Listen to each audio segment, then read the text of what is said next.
night and day. It rained the whole day till on Sunday. I'm waiting for a shining day. Might be singing, might be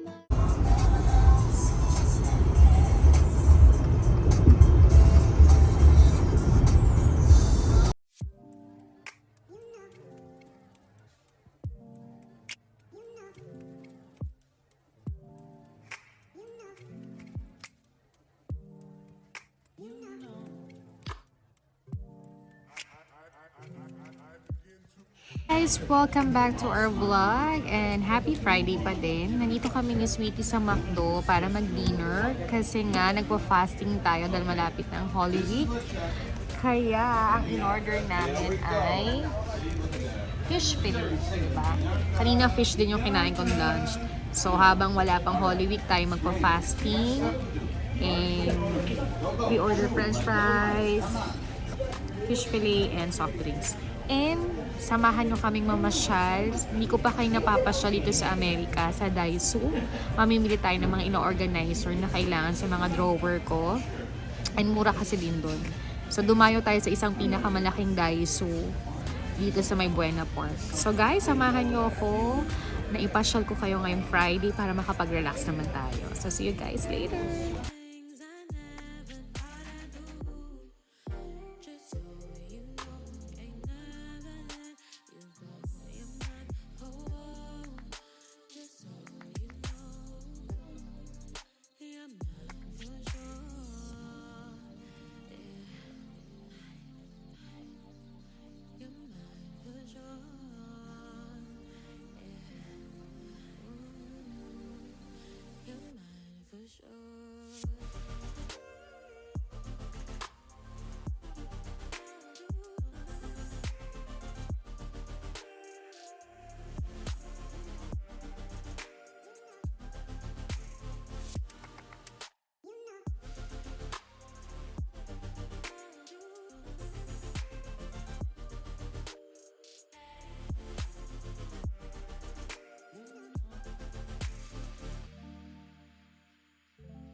Softly to the leaving,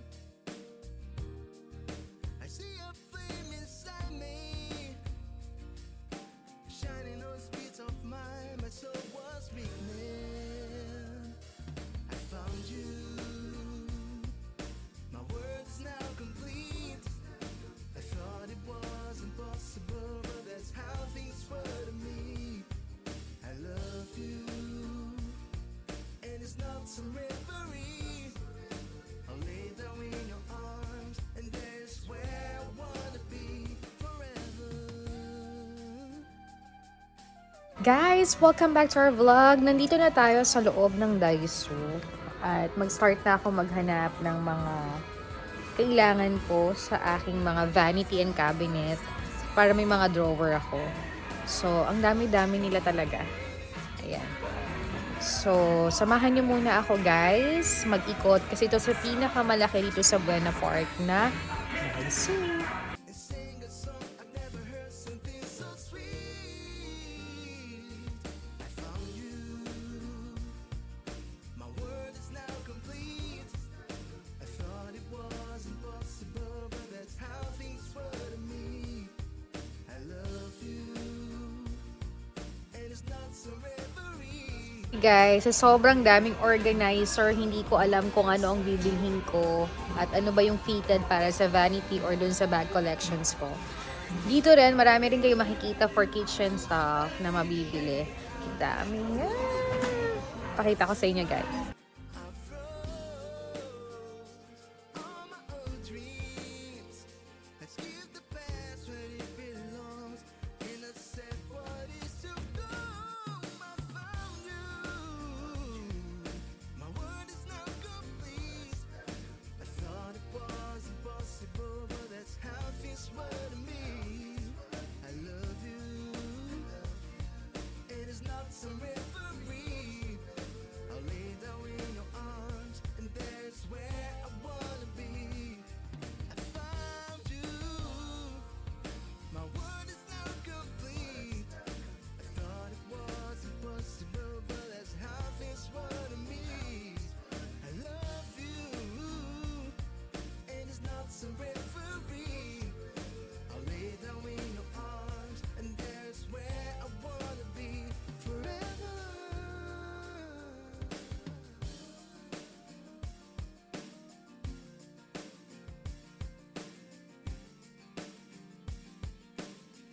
Guys, nakahanap na ako ng isang pwede kong gamitin for organize.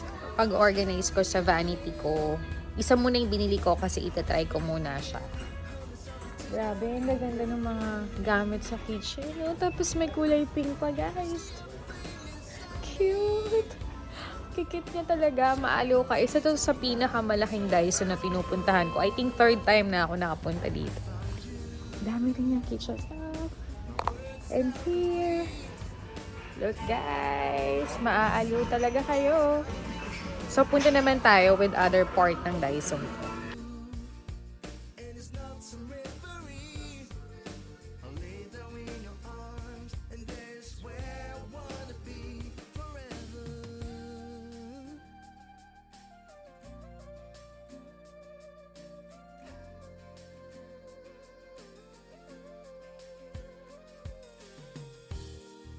I used to have low self-esteem. Thoughts turn like bullets in the breeze.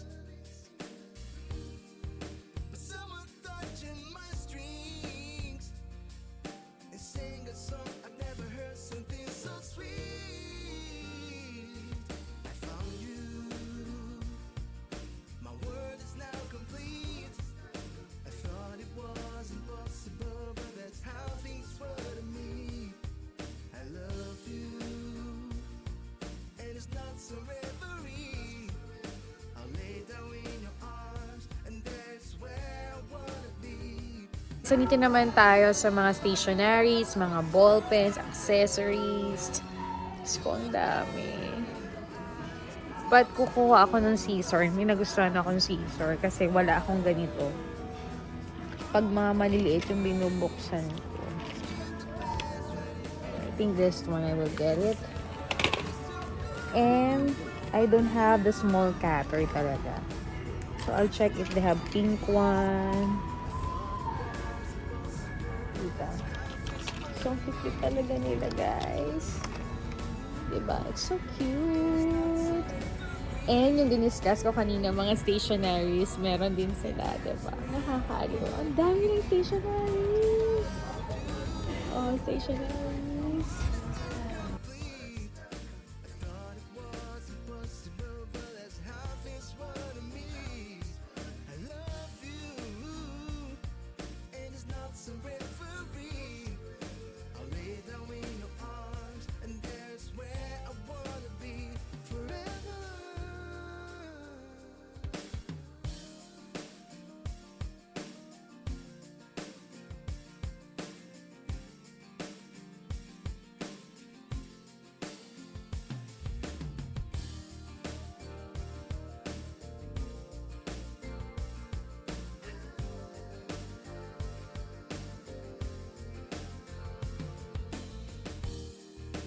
No one knows how to feel it. I whisper in the air, humming softly to the leaving. I see a flame inside me, shining on the streets of mine. My soul was weakening. I found you. My world is now complete. I thought it was impossible, but that's how things were to me. Guys, nandito naman tayo sa last stop ng puros mga food naman from Korea. Ayan, ang dami-dami din. And may binili lang din ako na familiar sa aking cookies na may chocolate. So, humahanap din ako ng pwede ko mapadala sa Pilipinas. Although may Daiso naman sa Pinas, no? Pero I think some of their items wala sa Pinas. So, I'll check para isabay ko rin sa aking pasabay para kina Mami. So, dami rin ng mga food, noodles. Ito yung binili ko. Ang sarap nito. And this cookies. Yan, recommend ko yan sa inyo. Sarap-sarap yan. So, nakabili na ako ng ilan. Ayan. Hindi naman tayo masyadong magbibili kasi nga, most sa below 5 talaga ako bumibili ng pan-decorate ko. So, later na lang, guys. I thought it was impossible, but that's how things were to me. I love you, and it's not Ay, so dito na kami sa bahay. Hindi na ako nakapag-update kanina dahil pagkatapos namin ng Daiso, nagbanding at kwentuhan na kami ni Sweetie. Tapos, tinawagan na namin yung aming anak sa Pilipinas para kumustahin. Dahil Sabado ngayon, general cleaning daw siya ng bahay. Kaya very good ka talaga, Ate Tambe.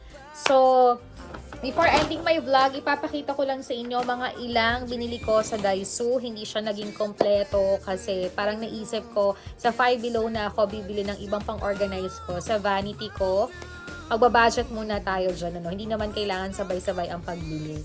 And dumaan pa kami sa Polo Loco para bumili kami ng lunch for tomorrow kasi mag-isa lang ako dito sa bahay. Kaya naisip ko magpahinga, matulog, i-relax, and then plan kong ayusin yung closet, maglinis ng konting kusina, salas, pero kahit hindi magulo, gusto kong linisin. Pero itong kwarto namin, na vacuum at nalinis ko na, kaya okay na siya. And then, magsiset up na ulit kami tomorrow yata si Sweetie nitong cabinet, yung binili namin sa IKEA para yung may mga locker na siya. Para sa ganon, yung mga winter clothes namin, maitabi namin. And yung mga summer clothes na namin, yung ihahanger tsaka paplansyahin namin para magamit namin. Kasi, mag-uutay-utay ng malesor yung taglamig. So, sa mga may hindi na masyado makakapal yung mga jacket na dapat gamitin. So, mabilis lang to dahil gusto ko na rin magpahinga, gusto ko na rin mag-shower, at nag-aakit si Sweeting manood kami ng Netflix para makapag-banding uli kami. So, pakita ko lang sa inyo yung Dysong binili ko. Alam na naman ako mega budget at kung ano lang yung tamang dapat bilhin. So, bumili ako nitong pouch na to. Yan. Napakadami ko ng pouch pero wala akong maliit na ganito. So, naisip kong bumili ng ganito dahil ayoko nga na masyadong maraming kalat sa aking bag. Gusto ko very minimalist lang and organized lang.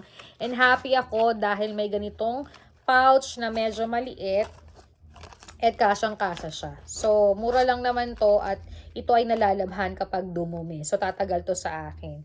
Next na binili ko ay etong Hello Kitty ito. Ito ilalagay ng pagkain, yung clip ng pagkain. Pero natatandaan ko, nung nag-work pa ako sa Bangkok, Thailand, bumili rin ako nito sa Daiso. At naiuwi ko sa Pilipinas, I think si Ate Tambe na yung gumagamit ngayon. Iki-clip ko yung mga resibo, yung mga ginagawa ko sa business ko sa pasabay para organize siya.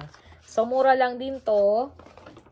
Next is, bumili rin ako, I think nabanggit ko na to sa aking vlog, na bumibili talaga ako ng mga plastic wallet. So, para pag tumagal na paid, napakamura lang naman to.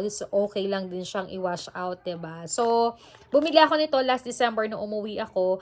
Kasi most of the time, ganito yung ginagamit ko pag umuwi ako ng Pilipinas. So, para hindi ako masyadong maraming dala, hindi nakakatakot, no? So, dahil nga minsan pag sumisimba ako, maliit lang yung bag ko. So, ayoko ng bulky, ayoko ng makalat. So, bumili ako nito. Dalawa. Yung isa, lalagyan ng aking mga ID, yung mga aking debit card, credit card, at saka yung aking California ID. Importante yan ngayon. So, bit-bit ko siya at saka yung susi para hindi ko siya mayat-maya nabubuksan. So, nasa safe din siya. Yung next naman is, dito ko ilalagay yung mga coins or yung aking cash. Kasi nga mahilig din ako magdala ng cash. Lalo na pag nasimba kami, nagdo-donate, so may cash ka. So, wala nagiging problema. So, dalawa yung binili ko. It's my collections. It's Hello Kitty. Ayan. So, mura lang din naman yan. So, para may pang araw-araw tayo. Pero, minsan talaga, dinadala ko pa rin yung lucky wallet ko na nabili ko nung first sahod dito sa Amerika, yung Kate Spade. Talagang very lucky yun at blessed ako sa wallet na yun. Hindi pa ako nagpapalit ng wallet. I don't know, pero kasi sobrang lucky talaga at saka hindi pa siya naluluma talaga. Next is, bumili ako nitong scissor na to. Remember ko, ang anak ko bumili ito sa Lazada or Shopee. So sabi ko, magdala rin ako ng ganito kasi kapag ako ay overnight or nagbabakasyon kami, maganda rin yung may mga maliliit na pambukas. Pero takot ako magdala nito kasi remember ko, nung pumunta ako ng China, may malit akong scissor or may palit akong pangtanggal ng kilay, nakalimutan ko siyang tanggalin sa maleta ko or sa hand carry ko. Tumunog siya at talagang hinalungkat pa yung mga gamit ko. So, takot din ako magdala nito pero at least kapag may mga overnight lang at kailangan malilit kunting, eh may pandala na rin ako. At syempre, gamitin ko rin sa working place ko. Yan. Syempre, sa work din sometimes, lalo na pag sa school, kailangan may mga ganyang karing maliliit na kuting-ting na dala. Okay. Next naman, tinawagan ko kayo na si Ate Tambe. Kasi si Ate Tambe, mahilig bumili ito sa Shopee at sa Lazada sa Pilipinas. Kasi nga, mahilig siya mag-collection ng mga keychain. But, like kung ina-advise sa kanya na pag hindi naman kailangan bilhin at marami ka na, idisiplina mo yung sarili mo, itabi mo yung pera mo. Basta pag kailangan, deserve mo lang bilhin, saka lang. Pero pag alam mong madami ka, idisiplin mo yung sarili mo. So, natuwa kami kanina. Sabi ko, parang nakita ko to kay Ashley ba yun, yung vlogger, na sobrang dami niyang collections, dami niyang bag, nakakatuwa siya, nakakaaliw siya. So, sabi ko, ako muna yung gagamit, nakaka-happy kasi pusa na naman. Alam mo naman, Hello Kitty, ayan. Pero hindi siya sa Hello Kitty ha, ayan. So, I think Japanese character siya. So, maganda siyang panlagay sa bag or saan-saan. And mura lang siya. So, I think pagkagamit ko, may sasambot. So, feeling ko parang hindi ako nanghihinayan kasi lagi kaming share ni Ate Tambo. So, nice siya. And, sa pagkain naman, I remember nung pumunta kami ni Ma'am Rose sa Japan, dito rin sa malapit sa amin, nung kami nag-lunch at nag-grocery, may ganito.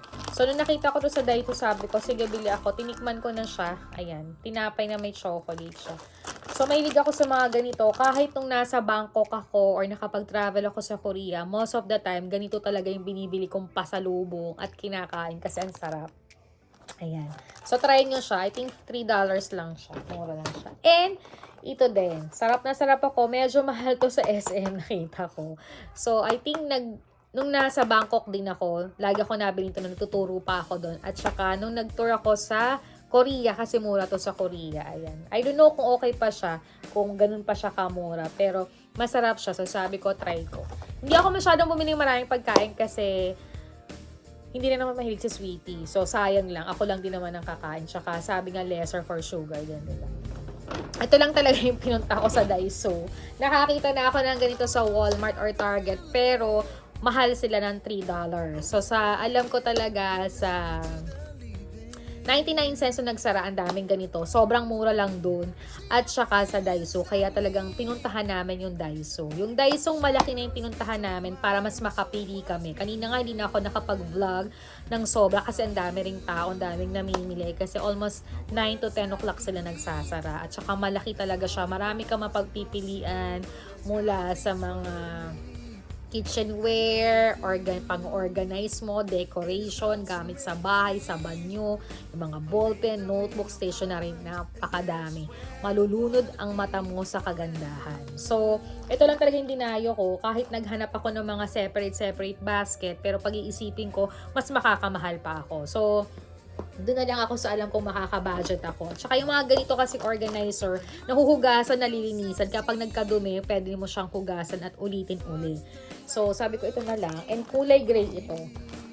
I think yung ganito namin sa dalawang side ng kama namin, kulay black yung binili ko. So, para yung mga side table namin, may organizing yun. So, organize yung gamit ko. So, wala naman ako masyadong makeup, brushes masyado. So, naisip ko na okay na ito at kapag kulang, alam ko na kung saan ako babalik sa Daiso. So, magbabudget na lang ulit tayo.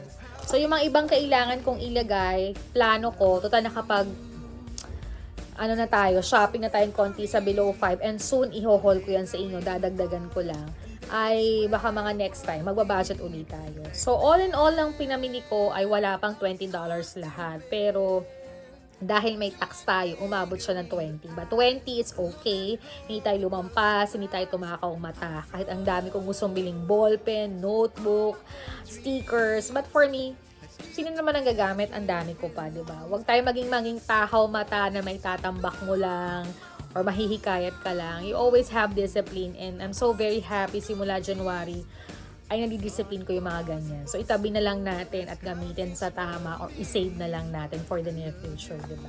So, this one, binili ko. Next, ito lang yung food.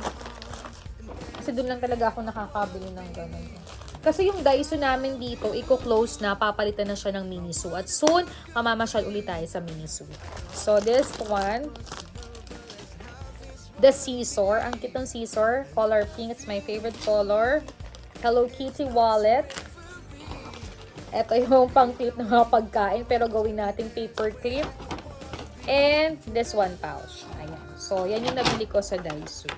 So, yan lang naman po ang ma-share ko sa inyo. at least naipasyal ko kayo sa Daisu. Marami din nagtatanong sa akin sa mga friends ko, ano pa ba yung pwede yung pasyalan. So, nagka-extra time kami ngayon at nag-dinner date kami ni Sweetie sa McDo dahil bawal nga ang karne ngayon. It's a Friday kasi every Friday talagang kami ay nagpa-fasting. So, dahil nga para sa mahal na araw. So, ito naman kami, iba't iba naman talaga mga Katoliko. Hindi ko rin alam kung paano sila nagpa-fasting. But for us, hindi talaga kami kumakain ng karne every Friday. So, McDonald's na lang at saka medyo light na dinner na lang. So, nakapag-shower na si Sweetie. Ako na may mag-shower na rin. After that, mag-movie kami, mag-Netflix. And siguro mag-rosary, matutulog na. And tomorrow, it's another day. Excuse me, napadigal ako sa busog.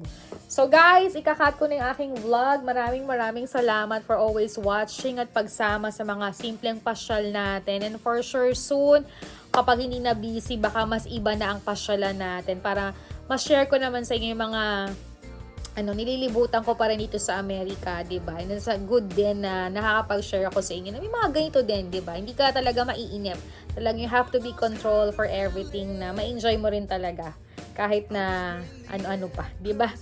So, ako'y magpapahinga na. Pagod na rin ako. And see you tomorrow. Hindi ko alam kung makakapag-share ako ng vlog. Paano ako mag-organize. Pero na-miss ko nang maglinis serye or mag-share kung paano ako nag-organize or nagmamaximize ang bahay namin. For sure, baka mag-small vlog tayo bukas and weekend vlog sa Sunday. I don't know. Bahala na, pero mag-share pa rin ako ng mga ilang memories para sa weekend vlog namin. So guys, thank you for watching my vlog and sana mag-enjoy kayo ng weekends ninyo. Ingat po tayo palagi and good night. And see you again in my next vlog. Don't forget to like, to share, to comment, and subscribe my channel. See you again in Pasyal serye natin or Pasyal Friday. Next vlog natin. Good night everybody. Bye! I used to have low self-esteem.